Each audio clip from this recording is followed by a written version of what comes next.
Ceci est un livre audio autogénéré par Google. Espace littéraire. Collection dirigée par Maggie Albet. Dernière parution. Ricardo Romera Rosas, Jorge Luis Borges et la littérature française, 2011. Déborah Monsieur S., Palimpseste dans la poésie. Roubaud, Dubouchet, etc., 2011. Alexandre Ivanovitch Kouprine, traduit du russe, introduit et annoté par Françoise Wintersdorf-Fèvre, Récit de vie dans la Russie tsariste, 2011. Pascal Geta Btllon2, La blessure du réel, 2011. Jacques Pezeux-Massabio, Jules Verne et ses héros, 2011. Samuel Rovinski, Cérémonie de caste, traduit de l'espagnol par Roland Feil, 2011. Myrtha Yanez, Blessure ouverte, 2011. Jean-Michel Loup, Le Japon d'Amélie Nothomb, 2011. Serge Bourgea, Paul Valéry, La Grèce, l'Europe, 2011. Masha Itzhaki, Aaron Appelfeld. Le réel et l'imaginaire, 2011. Franz-Antoine Lecomte, Sous la Dire, Jacques Roumain et Haïti, La mission du poète dans la cité, 2011. Juan Manuel Marcos, L'hiver de Gunther, 2011. Alexandre Herry, Passage du traduire, Henri Méchonic et la Bible, 2011. Charles Weinstein Pouchkine. Choix de poésie, 2011. Manuel Garrido Palacios, Le faiseur de pluie. Roman, 2011. Lucille Desblache, La plume des bêtes. Les animaux dans le roman, 2011. Elisabeth Legros-Chapuis, Le Mexique, un cas de fascination littéraire au pays des chiens morts, 2011. Claude Friou, Le chantier russe. Littérature, société et politique. Tome 2, écrit 1969 à 1980, 2011. Najib Redouane, Yvette BenayonszmidT, Dire, l'œuvre romanesque de Gérard Étienne. Eucritéès d'un révolutionnaire, 2011. Au lecteur mimétique. La langue et la peinture de nos idées. Rivarol.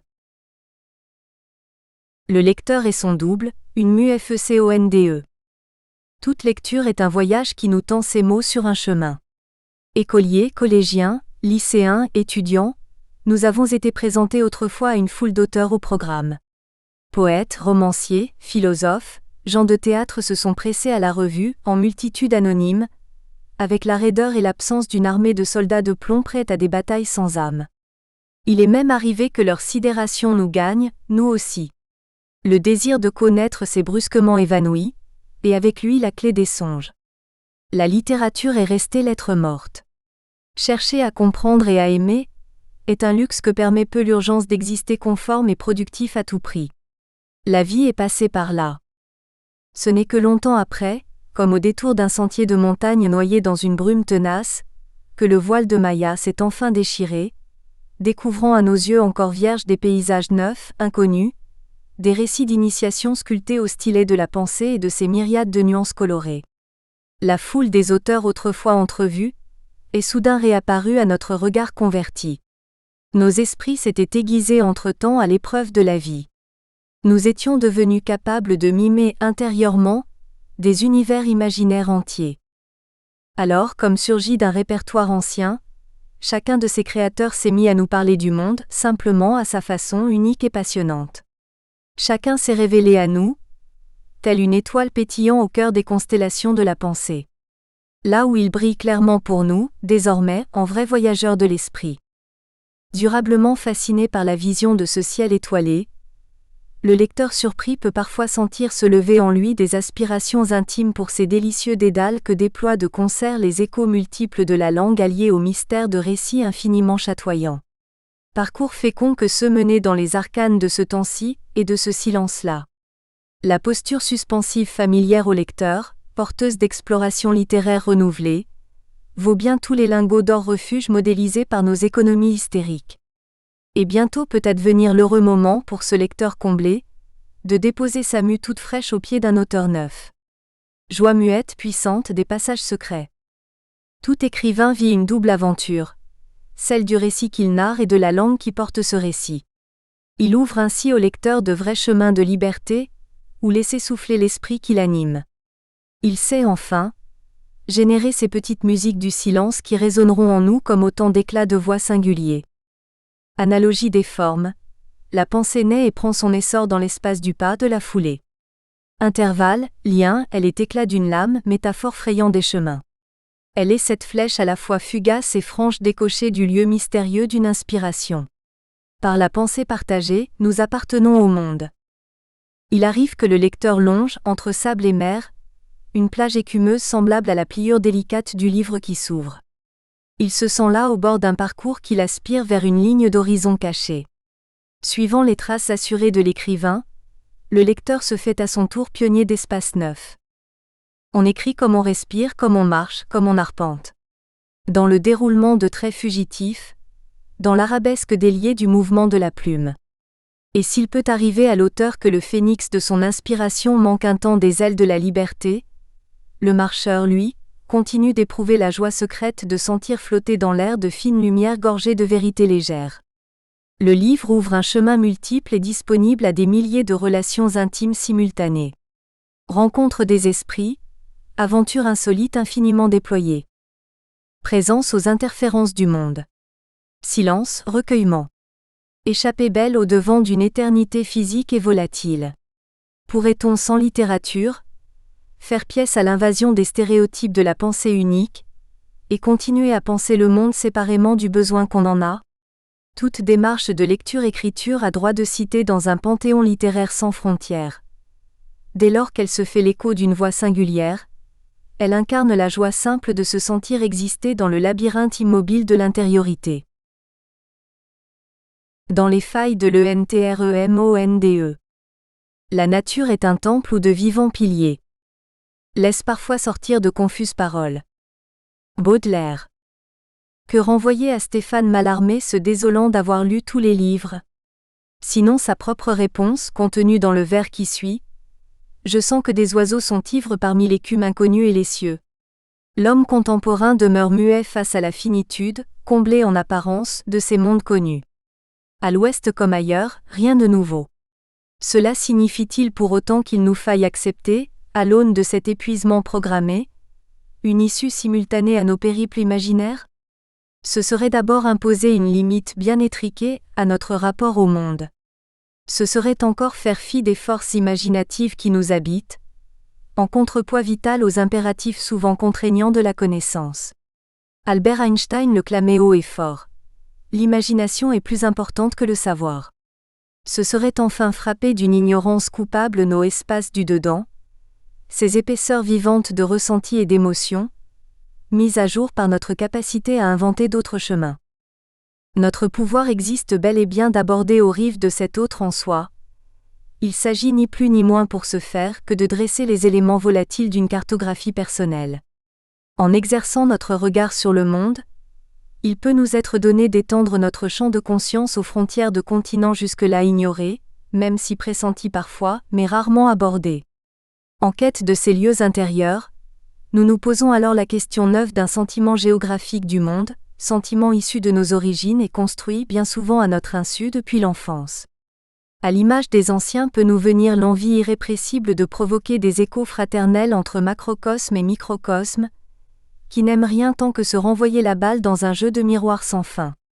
Et il peut s'en passer des choses de l'autre côté du miroir, comme se plaisait à nous le conter Lewis Carroll. La créativité, pour paraphraser Lautréamont, c'est beau comme la rencontre fortuite sur une table de dissection, d'une machine à coudre et d'un parapluie. Mise en condition par le spectacle toujours changeant qui accompagne le rythme de ces jours, le sujet pensant n'en a jamais fini de dérouler ses questionnements et d'explorer la manière dont il construit ses territoires. Tout au long de l'érection édifiante de son schéma corporel, l'enfant qui apprend la vie se confronte aux réalités matérielles et bâtit peu à peu les représentations mentales qui lui sont propres. Il ébauche ainsi par touches successives son identité unique, jusqu'à nommer le jeu qui deviendra la base de sa topographie personnelle. Mémoire, imagination, raison. En nommant les trois facultés définissant à ses yeux les spécificités de notre espèce, le philosophe Michel Serres pointait en 2007 que l'Internet nous allégeait désormais de l'une d'elles, la mémoire. Nous sommes condamnés à devenir inventifs.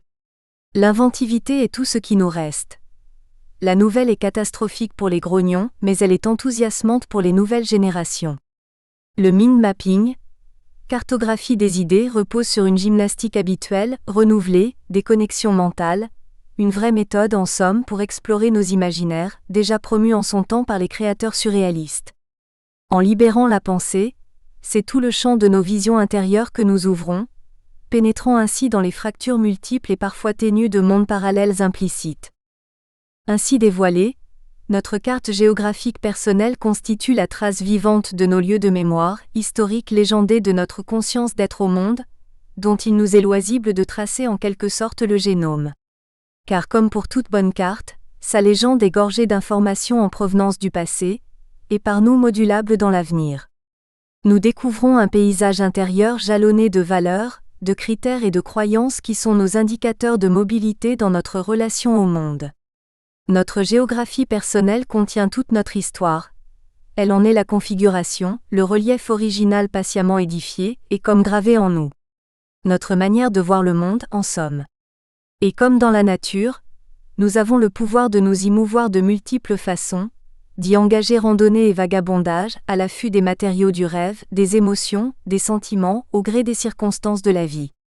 Arpentant patiemment, sillon après sillon, la terre fertile de notre subjectivité, ce sont de vrais et fabuleux continents que nous avons la surprise de mettre au jour.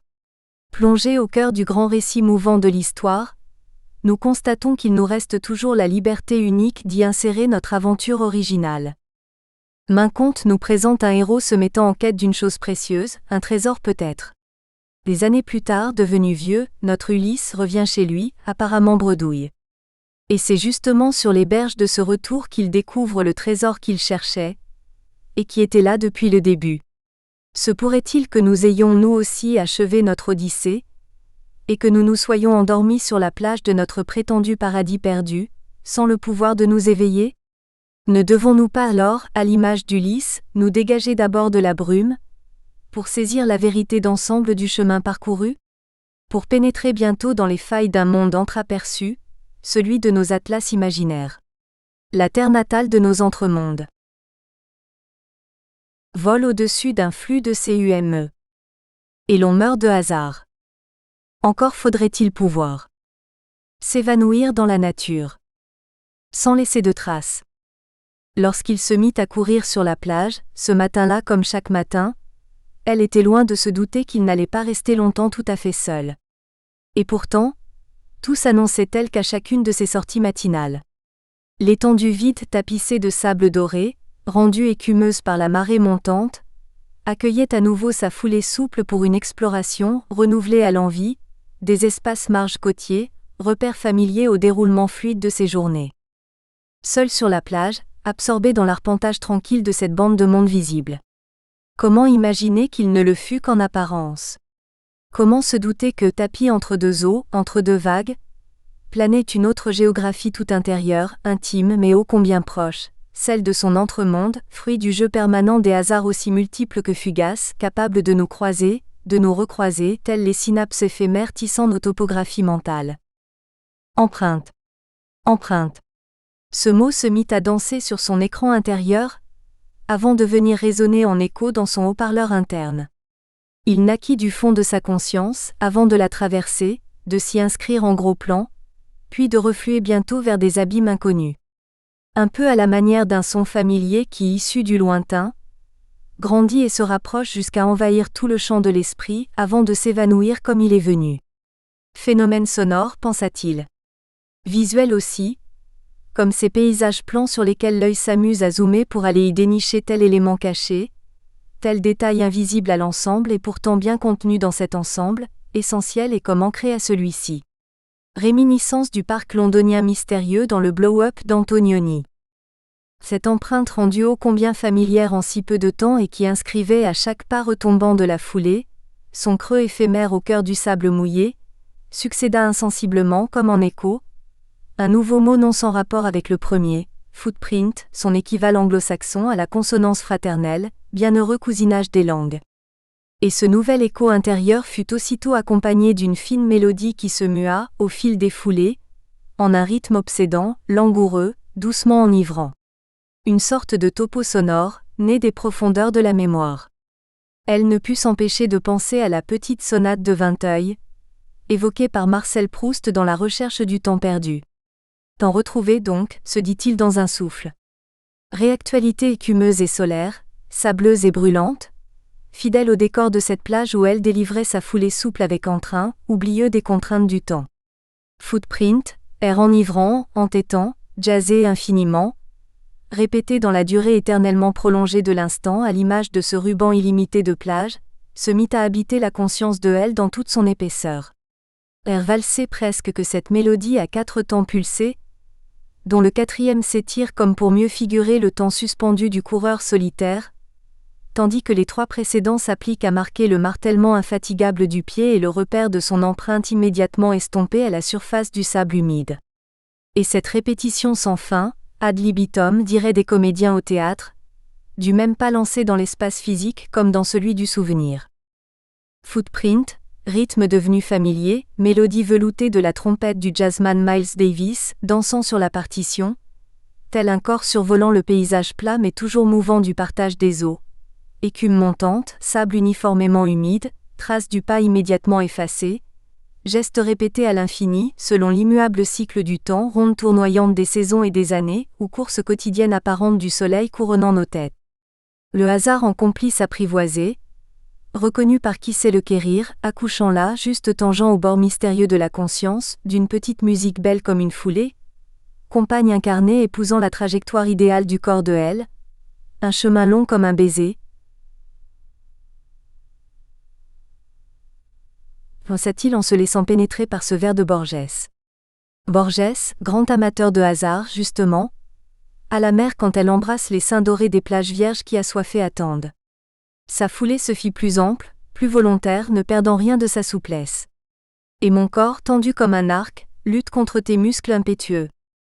Et dans la tête de elle se concocta comme un alliage inédit, insolite, des vers du poète argentin et de la musique de Miles Davis. Une sorte de footprint poétique aux senteurs salines, baignant dans la clarté naissante d'un soleil matinal. Un hymne constellé d'images rouges luminescentes, continua de lui souffler Borges. Un vers qui lui fit tourner insensiblement le visage vers l'astre du jour, omniprésent dès l'amorce de sa course du matin. Astre si cru, à l'ubiquité si évidente, qu'il possède naturellement ce pouvoir étrange de se faire oublier des humains. Et pourtant, le sel dans l'écume de l'eau, le jaune orangé changeant de la plage, le bleu intense d'un ciel vide. Tout cela peut-il seulement exister sans les jeux subtils amoureux d'une lumière solaire ? Mue radieusement par sa foulée renouvelée, elle laisse le flot d'images l'envahir, remerciant le hasard fertile qui a bien voulu porter sa cavale solitaire du jour. Le hasard, heureuse rencontre de tout ce que elle a longtemps éprouvé et qui était déjà là, prêt à se révéler, n'attendant qu'une conjonction d'éléments naturels, sensibles, pour se dévoiler. Le hasard, point de confluence des menues étincelles vivaces, entretenues à fleur de conscience, à la pointe extrême des émotions. Le hasard, ce fils prodigue et prodige, de la nature et de l'esprit, toujours en vadrouille, en éveil, en partance pour des chemins de traverse, des marches singulières. Encore habitée par la mélodie et les images toutes proches, elle se rend disponible à l'accueil de sensations fraîchement distillées par un nouveau créateur qui a déjà, secrètement, lointainement et à son insu, essaimé en lui. Albert Camus, L'homme juste, et ses noces résonnent maintenant de 1000 éclats de voix. Noces, le grand libertinage de la nature et de la mer, ce bonheur intense à se balancer dans l'espace sous le soleil du matin. Noces, soleil, cette mer, mon cœur bondissant de jeunesse, mon corps au goût de sel et l'immense décor où la tendresse et la gloire se rencontrent dans le jaune et le bleu. Et cette heureuse lassitude d'un jour de noces avec le monde. Laisser la langue enflammée de Camus, la langue, sa seule, sa vraie patrie, venir s'incarner dans la foulée élastique de elle, c'est bien là, il le presse, entreprendre la géographie d'un certain bonheur. C'est sur ce balancement qu'il faudrait sinon s'arrêter, du moins revenir sans cesse. L'émotion pure guette les corps qui s'abandonnent à la fusion des éléments. L'air, l'eau, la terre, le feu solaire, et la langue commune, profonde, pour dire tout cela en puisant aux sources physiques de nos sensations. Le monde est beau, et hors de lui point de salut, murmure Camus à l'oreille de elle avant de s'absenter.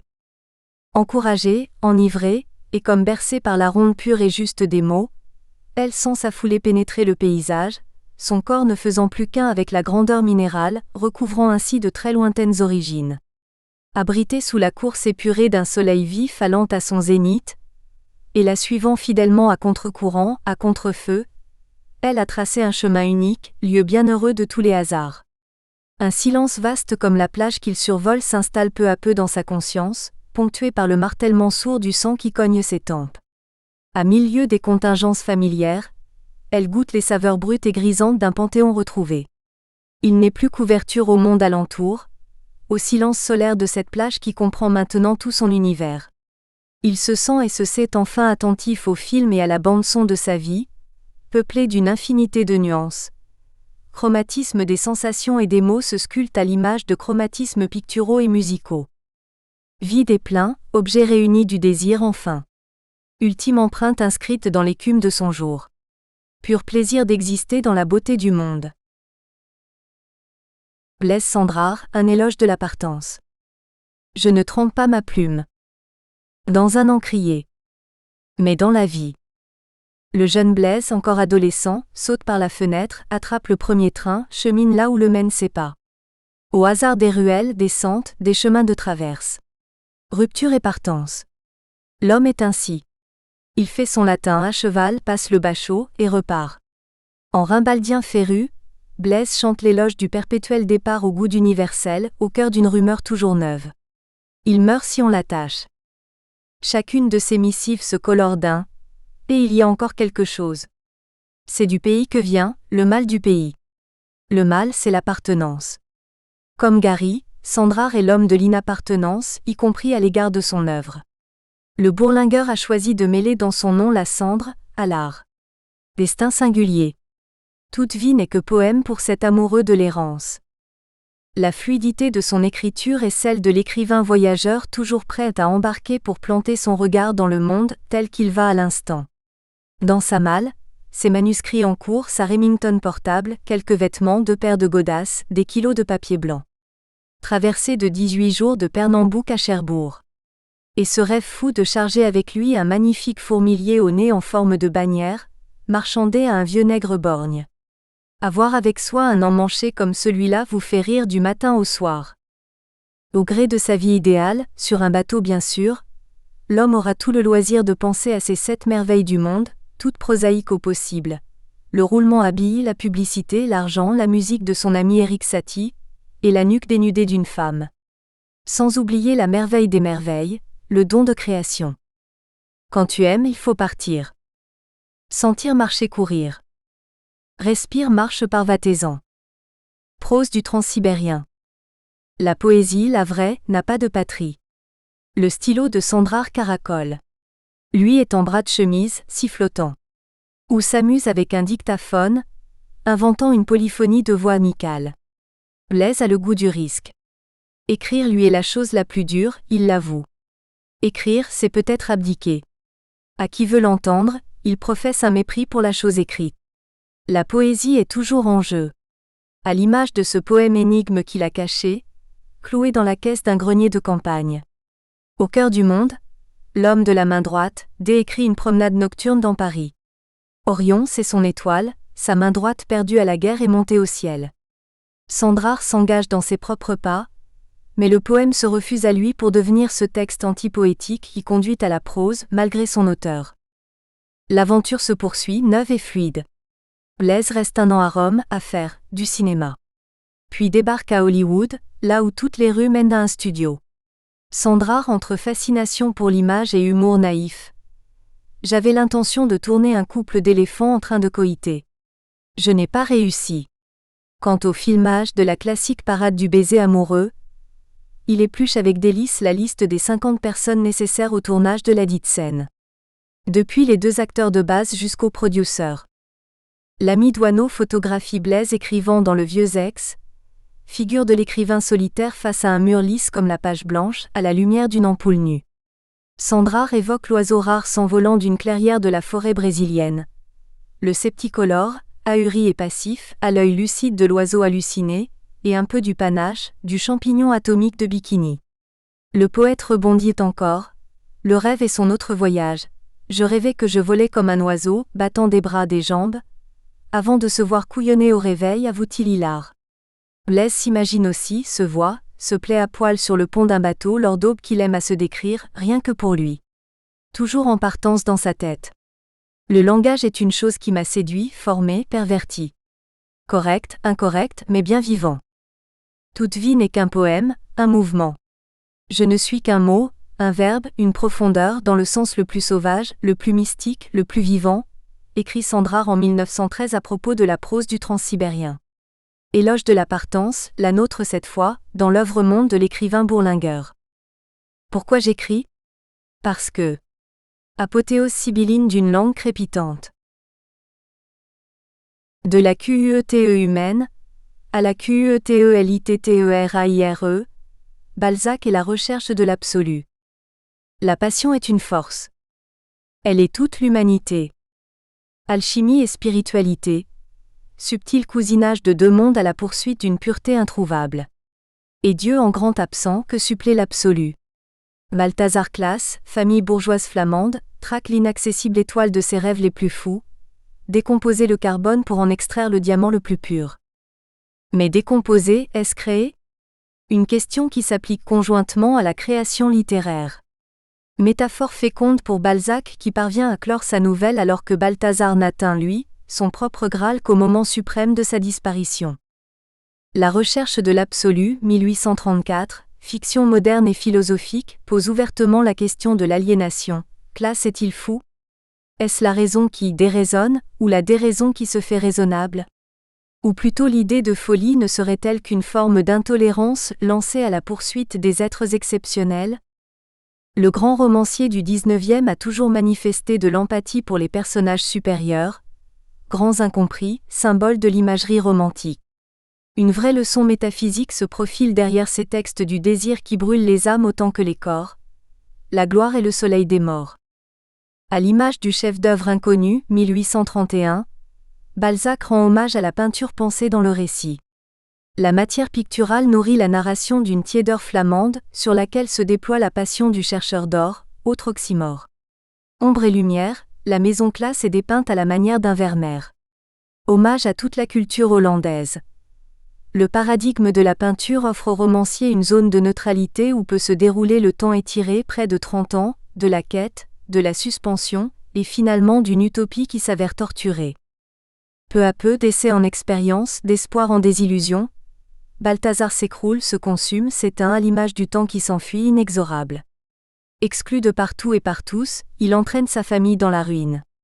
Et c'est l'art lui-même qui est sacrifié à sa passion dévorante. Les plus grands tableaux de la famille sont vendus au nom de la flamme insatiable. Alors que le vieux peintre Fraunhofer du chef-d'œuvre inconnu se livrait à une dissection frénétique de la vie, Claës, à l'inverse, matérialise, chimise les sentiments dans une fiction moderne du savant fou. Entre Prométhée, Faust et Frankenstein, Balzac fait passer l'homme occidental du défi religieux au défi scientifique. En fugueur accompli du monde et du présent, Claës le savant monomane est ressenti comme inquiétant ou sympathique, c'est selon, de par son décalage, sa distraction infrangible. Balthazar Claës en génie incompris. L'ambiguïté est bien au cœur de la fiction balzacienne. Aussi la victoire tant désirée coïncide-t-elle avec la défaite ultime.